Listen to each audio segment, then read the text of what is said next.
What's up, guys? Time to work out. All right, guys, welcome to Love Lifts. I hope you're doing great. We're gonna get a back workout in part 2, which we're working on more of the width of our back. And so we're gonna start with deadlifts because we do incorporate a little bit of both in every workout, but we'll emphasize lats here a little bit later. So we're gonna start with deadlifts. I warmed up already, maxed out, failed at 405. Even though I got it earlier in the week, but it was heavy today for whatever reason. So we're gonna try to get that up. But here we're gonna go into just sets of 315 of 8. So we're gonna work on that and then we'll get into the rest of the workout.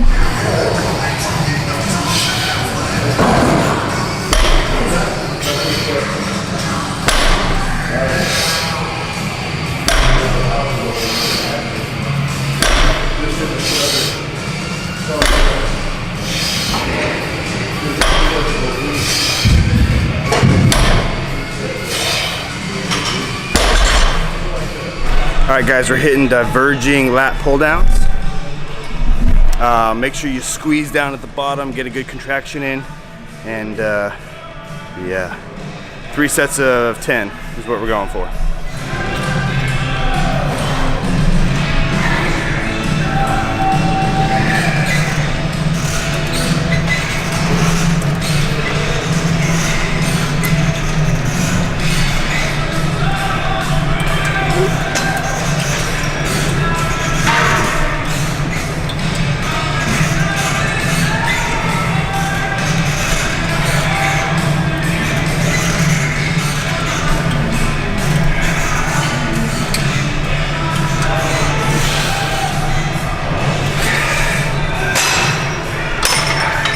Alright guys, so there's a little tip for you in what I just did on that workout or on that set. Is I picked a weight that I thought was going to get me in that 8 to 10 range, but I picked too light of a weight, and so rather than just giving up on the set and moving on to the next one, I just did more reps until I felt I was at a point where I had only a couple left in the tank, so I wasn't wasting the set. But next set I'll definitely pick a higher weight so that I'm maxing, or I'm failing close to that 8 to 10 range with maybe 1 or 2 in the tank. So don't waste your sets. All right, guys, next exercise is is gonna be the isolateral high row. Love this machine. It kind of combines some lat pull downs with a row, so it's a great exercise. I'm training Aaliyah today, and she's killing it.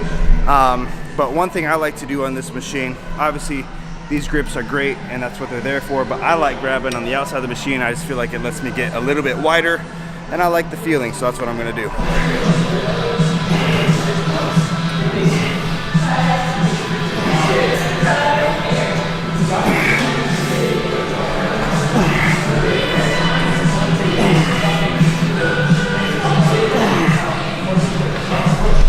All right, guys, for this next workout, I can absolutely never remember what the name of it is, but I have a quick suggestion for all of you out there, and you know who you are as soon as I show you the sign, but make sure you...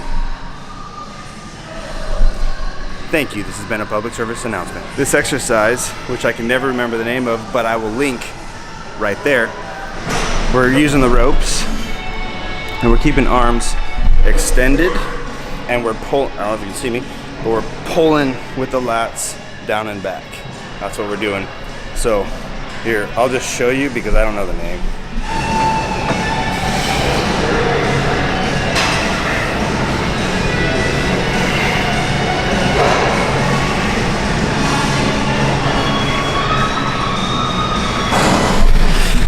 You know, guys, sometimes I try to get super fancy with my arm workouts, especially biceps, because you get kind of bored of doing the same exercises because there's really not a whole lot you can do for arms. And so I'm constantly kind of learning new things, trying new things, but every once in a while you just got to go back to the basics. So for the first one, we're going to jump into just your standard dumbbell curl. So that's what we're going to do. Now the only thing I want you to make sure that you're doing in this curl is making sure that at the top you're supinating all the way, getting the full contraction of the muscle. None of this just like stuff, but making sure you're supinating all the way. That's the only thing I want you to work on.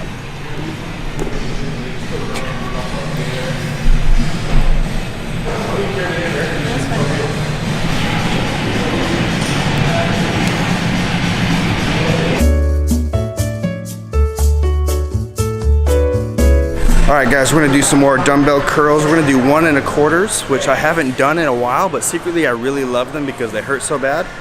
And so you're gonna set up the bench as such, and you're gonna go down, you're gonna lean back, and one reason why I like this exercise so much is because it gets the arm behind the body, so you're getting a full stretch on the bicep.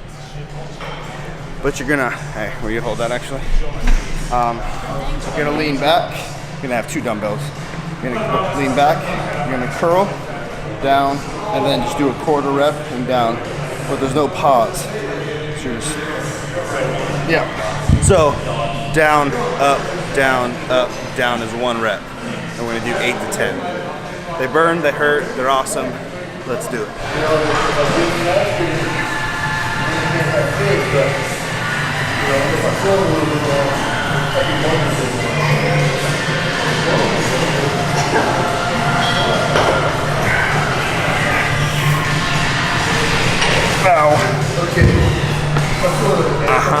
All right guys, we're gonna end the bicep portion of this workout with cable curls with a straight bar, just because it's constant tension and I like it.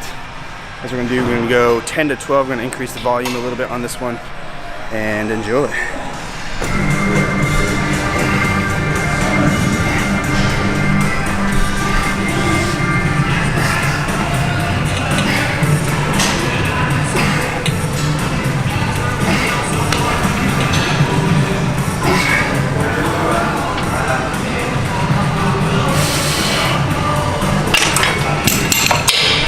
All right guys, we're gonna finish the resistance training portion of this workout with some abs.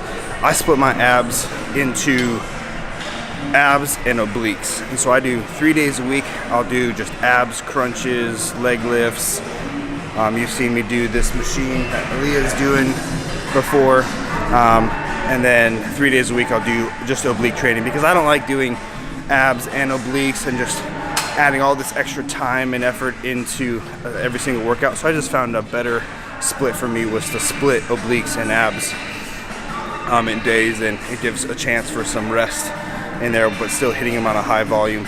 But we're doing the, what does this machine want to be called? There's no name, I don't know what it is. There's no name. Seat, swivel, no.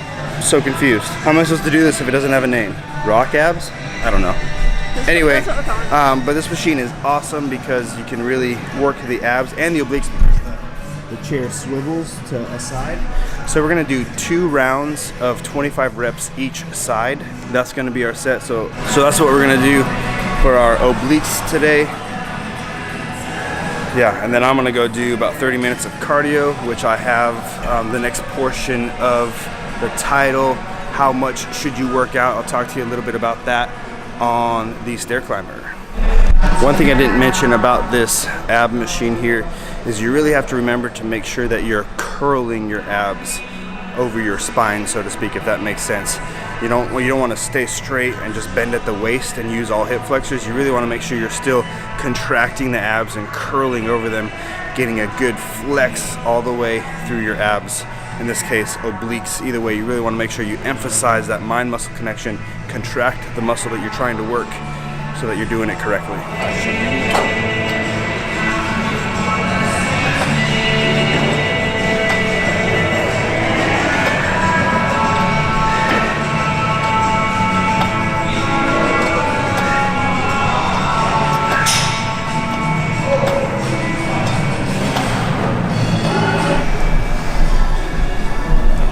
Alright guys, so I know I said stair climber, but I always forget at this gym there's a big speaker set up right above the stair climbers, and they always play the music super loud here, so I don't like it. And I don't know if I like camera shaking like it is, as much as it is right there. So I will try this. So I'm doing the treadmill, but inclines at 15, speeds at 3.3 miles an hour. That's gonna be my cardio for 30 minutes. I wanna talk to you real quick about how much you should be working out.